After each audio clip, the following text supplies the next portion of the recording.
Hi guys, today I will introduce the basic concepts of chapter 3 pair of linear equations in two variable. First of all, you have to understand the meaning of the chapter. Pair, pair, like pair of shoes. In this chapter, pair refers to the equations. In this chapter, all the equations are in pair. All the equations are in pair. Next word is linear equation. Linear equations are those equations in which highest degree is 1. Linear equations are those equations in which highest degree is 1. In two variable means are those equations which can written in the form of ax plus by plus c is equal to 0, where a, b, c are real numbers and a and b are not equal to 0. Linear equation in two variable वो equations होती है जिसको आप standard equations a x plus b y plus c कुछ ऐसी form में लिख सकते हो, वो हमारी लीनियर इक्वेशन टू वेरिएबल कहलाती है। पर उसके लिए हमारे पास दो कंडीशन होती है कि ए बी सी जो होंगे वो हमारे रियल नंबर होने चाहिए, और दूसरी कंडीशन है ए और बी मेरा ज़ीरो के इक्वल नहीं होना चाहिए। ए और बी मेरा ज़ीरो के इक्वल इसलिए नहीं होना चाहिए, अगर मेरा ए और बी ज़ीरो के इक्वल हो गया तो इक्वेशन ही क्या हो जाएगी, जीरो हो जाएगी, तो वो लीनियर इक्वेशन रहेगी नहीं। तो इसलिए ही हम ए और बी को ज़ीरो नहीं रखते हैं। ठीक है। So I hope that you will understand the chapter name clearly, so I will move forward. In this chapter we will read two topics to solve the pair of linear equations. Pair of linear equations को solve करने के लिए आपके पास दो methods हैं। First method है graphical method और सेकंड है आपके पास algebraic method. First, I will introduce graphical method, then I will introduce algebraical method. First is graphical method. In graphical method, you also know, first of all, you also know that pair of linear equation in general form are a1x plus b1y plus c1 is equal to 0. A and second is a2x plus b2y plus c2 is equal to 0। मतलब कहने का मतलब है कि जो pair of linear equation है ना, उसकी स्टैंडर्ड फॉर्म इसी फॉर्म में होती है। मतलब जो भी आप इक्वेशन पढ़ोगे टेक्स्ट बुक के अंदर, वो कुछ ऐसी ही टाइप की इक्वेशंस लिखी होगी, इसी फॉर्म में लिखी होगी हमारी सारी इक्वेशन। इसमें एक और कंडीशंस है कि मेरे जो यहाँ पे ए वन है, ए वन ए2 बी1 बी2 सी1 सी2, ये ऑल आर रियल नंबर होने चाहिए, ऑल आर रियल नंबर होने चाहिए। जैसे मैं आपको एक एग्जांपल दिखाता हूँ, एग्जांपल देख लेते हैं। एक एग्जांपल ये रहा। फर्स्ट एग्जांपल आप अपनी स्क्रीन पे देख सकते हैं कि एग्जांपल है linear equation in two variable. इस 2x plus 3y plus 6 is equal to 0 and 3x plus 4y plus 8 is equal to 0. In first equation, there are two variable are used, x and y. In second equation, there are also two variable used, x and y. You can compare this.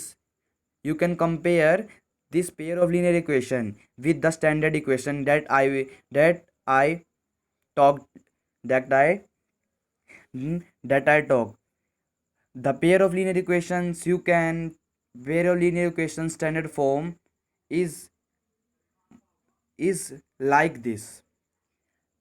Like this कहने का मतलब है कि जो मैंने आपको pair of linear equation बताई थी, उसको और आप इस इक्वेशन को कंपेयर करके देखो, आप बिल्कुल देखोगे कि स्टैंडर्ड फॉर्म में ही ये इक्वेशन लिखी हुई है। मतलब क्या है कि मैं आपको ये बताना चाहता हूँ कि पेयर ऑफ लीनियर इक्वेशन ना मेरी ऐसी फॉर्म में होगी, और आपको टेक्स्ट बुक में हमेशा दो इक्वेशंस ही पढ़ेंगे आप, क्योंकि इस चैप्टर में हमेशा दो इक्वेशन की बात होगी, हमेशा दो बात ही कही जाएगी इस चैप्टर के अंदर। ठीक है। अब हम स्टार्ट करते हैं ग्राफिकल मेथड से। ग्राफिकल मेथड के अंदर भी हमारी तीन कंडीशन आ जाती है। First we will understand what is intersecting lines. What is intersecting lines? Intersecting lines, जब हम ग्राफ बनाते समय तो हमने पहली इक्वेशन ली थी 2x प्लस, जो हमारी ये इक्वेशन थी 2x प्लस 3y, मान लेते हैं ये हमारी ये इक्वेशन है 2x plus 3y plus 4 is equal to 0 and 3x plus 4y plus 5 is equal to 0। तो जब हम इसका ग्राफ बनाएंगे ना, तो हमें क्या पता चलेगा कि इसका जो ग्राफ है ना वो एक पॉइंट पे इंटरसेक्ट कर रहा है, 8 पॉइंट पे इंटरसेक्ट कर रहा है। तो जब भी किसी भी इक्वेशन का ग्राफ 1 पॉइंट पे इंटरसेक्ट कर जाता है, मिल जाता है, तो वो हमारी इंटरसेक्टिंग लाइंस हो जाती है। क्या हो जाती है? Intersecting lines. तो हमारे इंटरसेक्टिंग लाइंस, तो I hope intersecting lines are clear that when the graph of any equation cut at any point cut at any point, then the line is intersecting line, then the line we called is intersecting lines। मतलब जो भी equation आएगी हमारी, हम अगर उसका graph बनाएंगे, graph बनाते समय अगर वो ग्राफ एक पॉइंट पे इंटरसेक्ट कर जाता है तो वो हमारी इंटरसेक्टिंग लाइन कहलाएगी। जब इंटरसेक्ट करेगा तो उसके सॉल्यूशन कितने होंगे? 1 होंगे। कि कितना सॉल्यूशन होगा? एक यूनिक सॉल्यूशन होगा, एक यूनिक सॉल्यूशन होगा। जब आप किसी भी दो इक्वेशन का ग्राफ बनाते हैं तो उसका क्या होगा? एक यूनिक सॉल्यूशन निकलेगा इंटरसेक्टिंग लाइंस का। और सेकंड बात आती है लाइन की, सेकंड बात आती है आपकी इक्वेशंस की। अब इक्वेशंस जो होती है वो हमारी दो टाइप की होती है, कंसिस्टेंट और inconsistent. Consistent equations are those equation which has at least one solution. मतलब जिसका एक कोई ना कोई एक सॉल्यूशन तो होता ही है, वो मेरी कंसिस्टेंट होती है। या फिर हम इसको आसान लैंग्वेज में बोले तो आसान लैंग्वेज में हम कह सकते हैं कि कोई भी ऐसी इक्वेशन जिसका कोई भी एक सॉल्यूशन निकल जाए वो मेरी कंसिस्टेंट हो जाती है। कोई एक भी निकल सकता है और ज़्यादा भी निकल सकता है, ये कोई ज़रूरी नहीं है कि एक ही सॉल्यूशन नहीं, मतलब सॉल्यूशन निकलने चाहिए। सॉल्यूशन तभी, जब भी सॉल्यूशन निकलेंगे तो हमारी इक्वेशन क्या हो जाएगी? कंसिस्टेंट हो जाएगी। क्या इक्वेशन हो जाएगी? कंसिस्टेंट हो जाएगी। अब सेकंड है inconsistent. Inconsistent equations are those equations which has no solution. जिसका कोई भी सॉल्यूशंस नहीं होता, जिसका कोई भी सॉल्यूशंस नहीं होता। ठीक है, ऐसी बस हमारी एक ही लाइन है, वो है हमारी पैरेलल लाइन। क्योंकि पैरेलल लाइन हमें पता है किसी भी पॉइंट पे इंटरसेक्ट नहीं करती, पैरेलल है वो एक दूसरे से, का इंटरसेक्ट ही नहीं करेगी तो उसके कोई सॉल्यूशंस नहीं होंगे, उसके सॉल्यूशंस नहीं होंगे। तो उसके सॉल्यूशन नहीं होंगे। तो I will move second point of graphical method, that is coincident. That is coincident coincident line coincident line. First you will understand coincident first coincident line. Coincident line का जो ग्राफ बनेगा, मतलब कोई भी आप इक्वेशन ले लेते हैं, मान लेते हैं कि इक्वेशन है 2x + 3y + 4 और दूसरी इक्वेशन है 6x + 9y + 12। जब भी हम इसका ग्राफ बनाएंगे ना, तो जो इसका ग्राफ बनेगा, जो लाइन पे जो ग्राफ पे जो लाइन बनेगी ना, वो हमेशा मेरी कैसी लाइन, जो ग्राफ पे मेरी लाइन होगी ना, तो path lines are both lines are both lines are both lines are touch together. मतलब जो भी कहने का मतलब है कि जो भी इस जो इक्वेशन का जो ग्राफ बनेगा ना, वो जो ग्राफ बनेगा ना इस इक्वेशन का, वो फर्स्ट लाइन दूसरी लाइन को क्या करेगी? टच करती होगी, उसके ऊपर मिलती होगी। दोनों लाइन एक साथ एक दूसरे के ऊपर चिपक जाती होगी, मिल जाती होगी एक साइड पे। जब भाई मिलती है तो इसके क्या हो जाते हैं? इनफाइनाइटली सॉल्यूशन होते हैं, क्योंकि पूरे सॉल्यूशंस आ जाते हैं इतने सारे।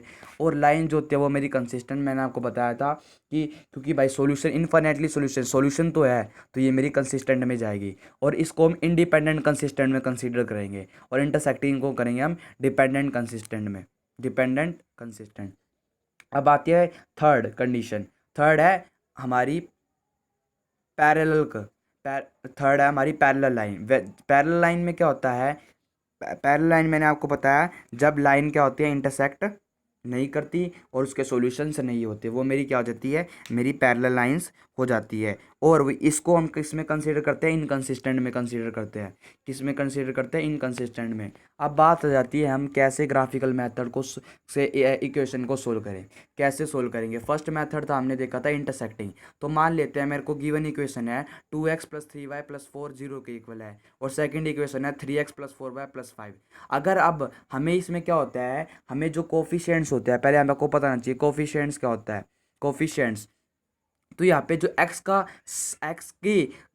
एक्स की जो साइड वाली डिजिट होती है ना, या फिर कोई भी वेरिएबल की जो साइड वाली डिजिट होती है वो मेरा कोफिशिएंट्स होता है। तो इसमें एक्स की साइड वाली डिजिट है मेरी 2 है, और और दूसरी इक्वेशन में मेरी क्या है, एक्स की साइड वाली डिजिट मेरी 3 है। तो मैं क्या कंपेयर करना होता है, A1/A2, मतलब फर्स्ट और सेकंड इक्वेशन के कोफिशिएंट्स को, एक्स के कोफिशिएंट्स को हम कंपेयर करेंगे, किसके साथ कंपेयर करेंगे, B1 मतलब वाई के coefficients of pair of linear equations के कोफिशिएंट को क्या करेंगे, कंपेयर।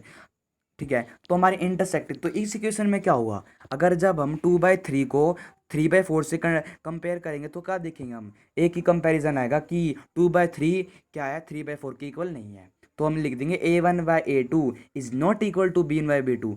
तो A1/A2 किसके इक्वल नहीं आएगा, B1/A2 के। तो जब भी A1/A2 B1/B2 के इक्वल ही नहीं होता ना, तो हमेशा लाइंस क्या होती है, इंटरसेक्टिंग लाइंस होती है। हमेशा कभी भी देख लेना, आप ग्राफ बनाओगे वो एक पॉइंट पे इंटरसेक्ट करेगी, और उसके क्या होगा, एक एटलीस्ट वन एक यूनिक सॉल्यूशंस होगा उसके। और जो लाइन होगी वो मेरी क्या होगी, कंसिस्टेंट होगी, डिपेंडेंट कंसिस्टेंट। ठीक है, I hope you will understand the intersecting intersecting line clearly. I second is coincident coincident के लिए मैंने एक इक्वेशन लिखी हुई है 2x + 3y + 4, और दूसरी इक्वेशन है 6x + 9y + 12। ये दो इक्वेशन है। अब इसमें क्या करते हैं, जब मैं अब क्या करेंगे कि जो कोफिशिएंट्स हो गए ना, A1/A2 को B1/B2 के साथ कंपेयर करता हूँ। अगर A1/A2 का कोफिशिएंट B1/B2 के इक्वल आ जाता है, तो मैं B1/B2 के कोफिशिएंट को C1/C2 जो कांस्टेंट टर्म है मैं उसके साथ कंपेयर करता हूँ। अगर मेरी A1/B2 इक्वल आ जाती है B1/B2 के, और B1/B2 इक्वल आ जाती है C1/C2 के, तो मेरी क्या होगी, लाइन कोइंसिडेंट। तो ये जो मैंने एग्जांपल दिया हुआ है 2x + 3y + 4 और 6x + 9y + 12, अगर मैं A1/A2 को कंपेयर करूंगा तो मेरी आती है 2/6, और 2/6 को कॉमन टेबल से काटता हूँ तो मैं 1/3 आता है। ऐसे B1/B2 को करेंगे तो भी 1/3 आएगा, और C1/C2 को करेंगे तो भी मेरा क्या आ जाएगा, तो मेरा आ जाएगा 1/3। तो मेरे को यहाँ से क्या पता चल रहा है कि मेरी A1/2 भी इक्वल है, B1/B2 भी इक्वल है, और C1/C2 भी इक्वल है। तो मैं यहाँ से सिंपल कह सकता हूँ इसके जो सोल्यूशन आएंगे वो क्या आएंगे, इसके सॉल्यूशन जो होंगे वो इन्फिनेटली मैनी सॉल्यूशन होंगे, क्योंकि मैंने आपको बताया था कि जो कोइंसिडेंट होती है उसके इन्फिनेटली सॉल्यूशन होते हैं, क्योंकि जो लाइन जो होगी वो एक दूसरे को दोनों दोनों ग्राफ की जो लाइन बनेगी वो कंसिस्टेंट एक दूसरे पर चिपक की होगी, एक दूसरे पर टुगेदर मीट करेगी। ठीक है, और जो लाइन होगी वो क्या होगी, कंसिस्टेंट इंडिपेंडेंट होगी, कंसिस्टेंट डिपेंडेंट। तो आपको आपकी जो एनसीईआरटी बुक है उसके अंदर उसमें क्वेश्चन आपसे यही पूछे जाएंगे कि आपको इक्वेशन दी होगी, आपको ग्राफिकल मेथड से सोल्व करना है। ग्राफिकल मेथड से कैसे, जैसे मैंने आपको बताया कि पहले तो आप इक्वेशन को कंपेयर करोगे, तो आपकी कंपेयर करने पे आपकी 3 इक्वेशन आ सकती है, इससे ज़्यादा इक्वेशन आएगी नहीं। तो इंटरसेक्टिंग आ सकती है, लाइन आ सकती है, दूसरी पैरेलल आ सकती है, और तीसरी आ सकती है कोइंसिडेंट आ सकती है। इसके अलावा हमारी कोई भी नहीं आएगी। तो कंपेयर करेंगे, कंपेयर करने के बाद, हाँ ठीक है, एक चीज़ आती है कंपेयर करना, फिर उसके बाद हमारे से क्या पूछता है, सॉल्यूशन पूछता है कि इस इक्वेशन के सॉल्यूशन कितने आएंगे, वो मैंने आपको बता चुका हूँ मैं। और थर्ड पूछेगा आपसे इक्वेशन की, ये कौन से टाइप की इक्वेशन है। लाइन 3 टाइप की है, एक है इंटरसेक्टिंग, दूसरी है पैरेलल, तीसरी है कोइंसिडेंट। और सॉल्यूशन जो है वो 3 टाइप के सॉल्यूशन है, यूनिक सॉल्यूशन, नो सॉल्यूशन, और इनफिनिटली मेनी सॉल्यूशंस। और थर्ड है मेरा इक्वेशन जो है वो 2 ही टाइप की है, एक वो कंसिस्टेंट और एक इनकंसिस्टेंट। कंसिस्टेंट में 2 कैटेगरी आ जाती है, एक मेरी आ जाती है कंसिस्टेंट में कैटेगरी, फर्स्ट है मेरी कैटेगरी आ जाती है कंसिस्टेंट की पैरेलल, सॉरी इंटरसेक्टिंग लाइंस और कोइंसिडेंट लाइंस। और दूसरी मेरी आ जाती है दूसरी मेरी आ जा दूसरी जो इनकंसिस्टेंट में आते हैं वो मेरी इंटरसेक्टिंग आती है। ठीक है, तो आपको इस बेस पे क्वेश्चन पूछे जाएंगे। तो I hope that you will understand how to solve this equations clearly. I will explain the whole topic in the detail. You will अब आप इस कॉन्सेप्ट से जो मैंने आपको बताया है, आप इससे जो भी कंपेयरिंग ग्राफिकल मेथड हो आप इससे आसानी से सोल्व कर दोगे। जो मैंने आप अगर जो मैंने आपको ये मेथड बताया है, ये सारी चीज़ें अगर आप इसको ढंग से कॉन्सेप्ट को क्लियरली अंडरस्टैंड कर लोगे तो आपको कोई दिक्कत नहीं पड़ेगी कि क्वेश्चन को सोल्व करने के अंदर। अगर आप क्वेश्चन को सोल्व करने के अब क्या बात है, अब बात आती है हमारी अलजेब्रिक मेथड कि अब इक्वेशन को दूसरा मेथड कौन सा मेथड होता है, अलजेब्रिक मेथड। मैं आपको एक बात बताता हूँ कि ग्राफिकल मेथड से आप हमेशा आंसर श्योरली नहीं होता कि आपका ये ही करेक्ट आंसर आएगा। तो इसलिए मैं आपको एडवाइस करता हूँ कि सबसे पहले आप इक्वेशन को अलजेब्रिकली सोल्व करो। एल्जेब्रिकली सोल्व से ना क्या होता है कि आपका जो आंसर हो जाएगा श्योर हो जाएगा, आप श्योर होंगे अपने आंसर को लेके। पर ग्राफिकल पे आप श्योर नहीं होते हमेशा। ग्राफिकल पे आंसर आप श्योर नहीं हो, कुछ ना कुछ गड़बड़ हो सकती है, मतलब कोई भी पॉइंट का। तो आप हमेशा इक्वेशन को पहले एल्जेब्रिकली सोल्व करो, उसको ही उसके हिसाब से आप ग्राफ में पुट कर दो, आपके कोई नंबर काट ही नहीं सकता, कोई नंबर नहीं काट सकता अगर आपने एल्जेब्रिकली ठीक निकाल के वो ही पुट कर दोगे तो आप। ठीक है, तो एल्जेब्रिकली हमारे बेसिकली 3 मेथड्स हैं एल्जेब्रिकली। फर्स्ट है सब्स्टिट्यूशन मेथड, सेकंड है हमारा एलिमिनेशन मेथड, और थर्ड है हमारा क्रॉस मल्टीप्लिकेशन मेथड। मैं आपको एक बार बताता हूँ कि आप कोई सा भी मेथड लगा के इक्वेशन सोल्व कर सकते हो, इट्स डिपेंड अपॉन यू। आप किसी भी एक मेथड को प्रिपेयर कर लो अच्छी तरीके से, उस मेथड से आप इक्वेशन को सोल्व कर सकते हो, और आंसर हमेशा क्या आएगा, तीनों इक्वेशन से सेम आएगा हमेशा हमेशा। बुक में पर आपको ये दिया हुआ है कि आपको इस मेथड से सोल्व करने के लिए, पर बोर्ड के एग्ज़ाम में कभी ये लिखा नहीं आता कि आपको यही मेथड यूज़ करना है। अगर आ भी जाता है तो मैं आपको बता रहा हूँ, आप अंडरस्टैंड बेसिक बस कॉन्सेप्ट क्लियर रखो, जिससे आप आ भी जाता है तो लिखा हुआ तो आप कर सकते हो। तो first I will introduce substitution method. तो हम सब्स्टिट्यूशन मेथड को एग्जांपल से समझते हैं। एक इक्वेशन मान लेते हैं x + y 16 के इक्वल है, और दूसरी इक्वेशन है x - y 4 के इक्वल है।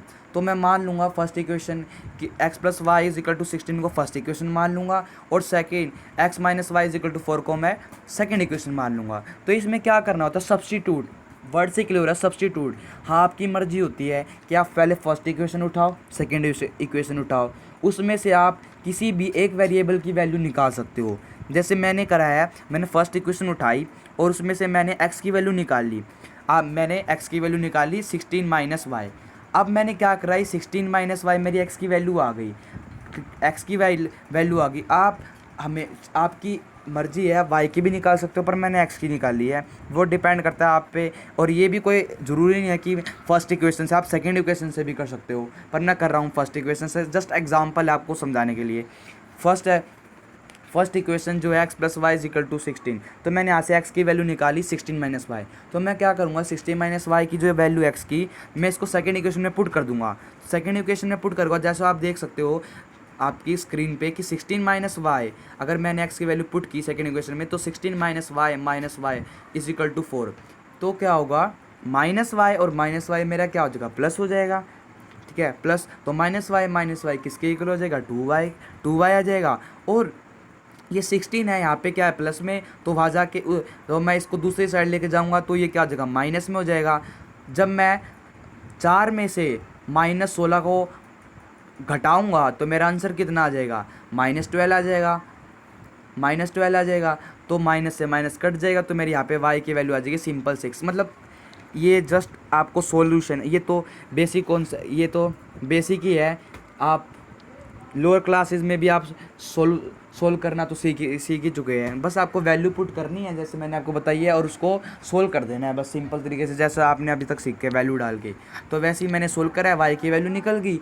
अब मैं इस y की वैल्यू को क्या करूँगा, आप मेरी मर्जी है या फिर आपकी मर्जी है कि आप किसी भी इक्वेशन में पुट कर दो। तो मैंने तो फर्स्ट इक्वेशन में पुट करी, अगर मैंने y की वैल्यू 6 पुट कर दी, ठीक है, तो x की वैल्यू कितनी आ जाएगी, यहाँ पे प्लस में है तो उस साइड जाके माइनस हो जाएगी। तो 16 में से अगर मैं 6 माइनस कर दूंगा तो मेरी क्या आ जाएगी, x की वैल्यू आ जाएगी 10। तो लास्ट में आपको एक लाइन लिखनी है कि hence value of x = 10 and value of y = 6।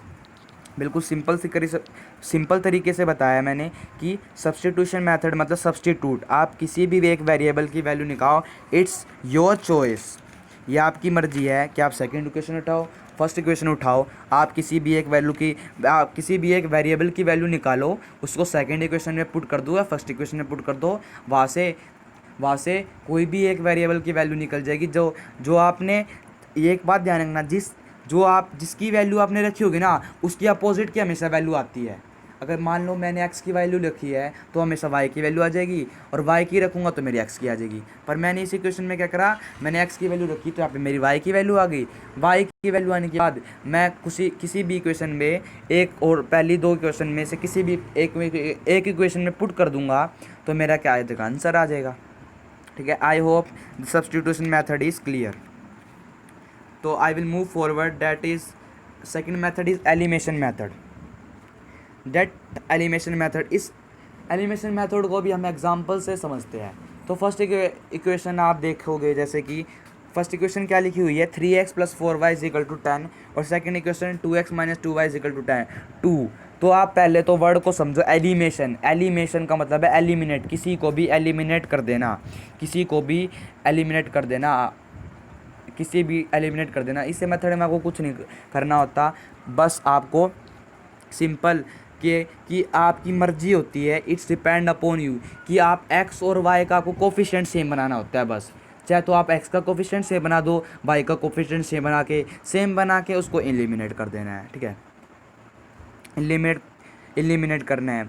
I repeat that it's your choice that you have to make the variable of x और ईदर x और y same, it's depend upon you.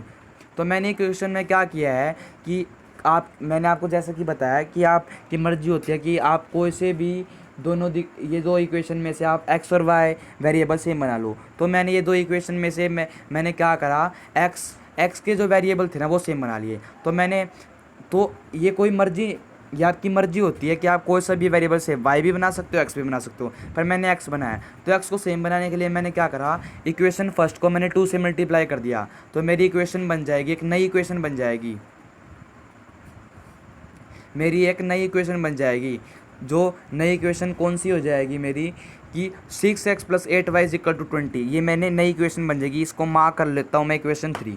अब मैं equation 2 जो है उसको मैं अपनी equation 2 को मैं 3 से मल्टीप्लाई कर दूंगा, तो मेरी इक्वेशन आ जाएगी 6x - 6y = 6। इसको मैं मार्क कर लूँगा इक्वेशन नंबर 4।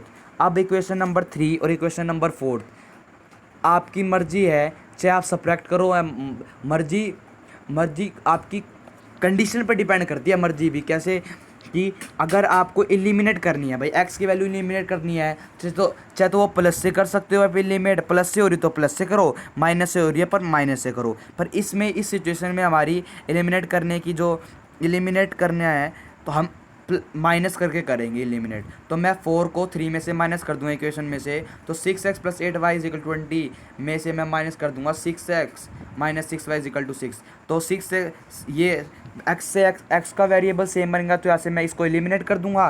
ठीक है, 8y और 6y प्लस हो गए 14y बन जाएंगे, और 20 में से 6 गया 14 होता है, तो यहाँ से मेरी y की वैल्यू कितनी आ जाएगी, 1। इस y की वैल्यू को मैं किसी भी, ये 4 इक्वेशन आपकी मर्जी है, किसी भी इक्वेशन में पुट कर दो आप, x की वैल्यू आपकी आ जाएगी। जैसे मैंने फर्स्ट इक्वेशन में पुट कर दिया, मेरी x की वैल्यू 2 आ गई। तो मतलब कहने का मतलब है इसमें कि आपको बस किसी भी ईदर x और y वेरिएबल आपको सेम बनाना है, और आपको उसको प्लस और माइनस से आपको किसी भी एक वेरिएबल की वैल्यू निकाल के दूसरे इक्वेशन में पुट कर देना है, और उसके अपोजिट के वेरिएबल की वैल्यू निकाल देनी है। ठीक है, I hope that elimination method is also clear. Last method we will study, that is cross multiplication method. इस क्रॉस मल्टीप्लिकेशन मेथड को सोल्व करने का, वैसे आप इसे एग्जांपल से भी सोल्व कर सकते हैं, मतलब आप इसे फॉर्मूले से भी सोल्व कर सकते हैं, बट हम फॉर्मूले से सोल्व नहीं करेंगे, हम बस अपने कॉन्सेप्ट को स्ट्रॉन्ग बनाएंगे, बिकॉज कॉन्सेप्ट इज़ पावर। अगर आपके कॉन्सेप्ट क्लियर है तो आप कोई भी क्वेश्चन आराम से सोल्व कर दोगे, आपके कॉन्सेप्ट क्लियर है तो कोई फॉर्मूला रटने की बात नहीं है, यहाँ पे रटेंगे नहीं, हम बस कॉन्सेप्ट समझ लेंगे। तो क्या करेंगे, इस इक्वेशन है ये 2x + y - 5, और दूसरी इक्वेशन है 3x + 2y - 8। इसको भी हम एग्जांपल से समझते हैं। तो इसमें क्या है, मेरे पास 3 वैल्यू होती है, एक x वेरिएबल है, एक y वेरिएबल, और थर्ड मेरी कांस्टेंट टर्म होती है। तो मैं लिख लूँगा x किसके इक्वल है, y के, y मेरा किसके इक्वल है, हमेशा कांस्टेंट की वैल्यू 1 होगी। तो इसमें क्या होगा, हम सिंपल मेथड यूज़ करेंगे कि जो दो इक्वेशन है ना, मैं क्या करूँगा, आप क्या करना, इसमें से पहली जो x के वेरिएबल की वैल्यू है ना दोनों इक्वेशन की, उसको आप अपने हैंड से हाइड कर लेना।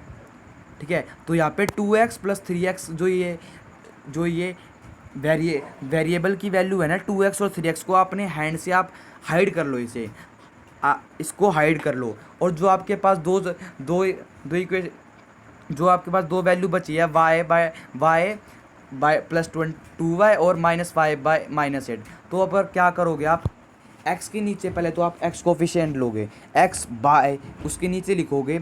आपको क्या करना है, सबसे पहली जो टर्म है ना a1/a2, a1 मतलब जो पहला कोफिशिएंट है पहली इक्वेशन का उसको ऐड कर लोगे, और दूसरी इक्वेशन के x को कोफिशिएंट को हाइड कर लोगे, और पहली इक्वेशन के x को कोफिशिएंट को आप हाइड कर लोगे हैंड से। तो आपके पास उसके बाद आपको क्या करना है कि -8 है आपके पास, दो वैल्यू बचेगी y प्लस 2y। तो आपको क्या करना है, क्रॉस में मल्टीप्लाई कर देना है। -8 को आप y से मल्टीप्लाई करोगे तो आंसर आ जाएगा -8, ठीक है। तो 1 ही वैल्यू है, और बीच में हमेशा माइनस का साइन आएगा, और 5 को 2 से मल्टीप्लाई करोगे तो क्या आएगा -10, ठीक है, -10। तो यहाँ पे मेरी वैल्यू आ जाएगी x बाय -8, तो माइनस माइनस प्लस हो जाएगा। तो x इज इक्वल टू, हमेशा जो x की वैल्यू होगी ना, x और y की वेरिएबल की वैल्यू होगी, हमेशा हम उसको कांस्टेंट टर्म के साथ कंपेयर करेंगे, हमेशा क्या करेंगे, कांस्टेंट टर्म के साथ कंपेयर करेंगे। तो मेरी x बाय 2 की जो वैल्यू है मैं किसके साथ कंपेयर करूँगा, इस कांस्टेंट टर्म के साथ, ठीक है। तो उससे पहले मेरे को क्या निकालनी है, अभी तो मेरी x की वैल्यू निकली, x की मेरी टर्म आ गई। अब मैं क्या करूँगा, अब मैं y के कोफिशिएंट के दोनों इक्वेशन के y के कोफिशिएंट को क्या कर लूँगा, मैं हाइड कर लूँगा। दोनों को हाइड करने के बाद फिर क्रॉस मल्टीप्लाई, -8 को 2 से करूँगा -16 आ जाएगा, ठीक है। बीच में माइनस का साइन, फिर 5 को 3 से करूँगा तो क्या आ जाएगा, -15 आ जाएगा। तो माइनस माइनस प्लस, माइनस क्या हो जाएगा मेरा, प्लस हो जाएगा, माइनस मेरा प्लस हो जाएगा। तो यहाँ, ठीक है। और दूसरी इक्वेशन में मेरा क्या आ जाएगा, अब मैं क्या करूँगा, कांस्टेंट टर्म को ऐड करूँगा। कांस्टेंट टर्म को ऐड करने के बाद फिर क्रॉस मल्टीप्लाई, 2 इंटू 2 4 होता है, -3 3 1 इंटू 1 3 हो गया। तो यहाँ पे मेरी तीनों की वेरिएबल आ गई। हम इसमें सिंपल से बताऊँ तो आपको x वेरिएबल, y वेरिएबल और कांस्टेंट टर्म की वैल्यू निकालनी है। उसको कैसे वेरिएबल की वैल्यू निकालनी है, पहले तो आपको दोनों कोफिशिएंट को x के हाइड कर लेना है। हाइड करने के बाद आपको y के कोफिशिएंट और कांस्टेंट टर्म को क्या कर देना है, क्रॉस मल्टीप्लाई, ठीक है। ऐसे क्रॉस मल्टीप्लाई कर देना है, आपकी यहाँ से x की वैल्यू आ जाएगी। फिर y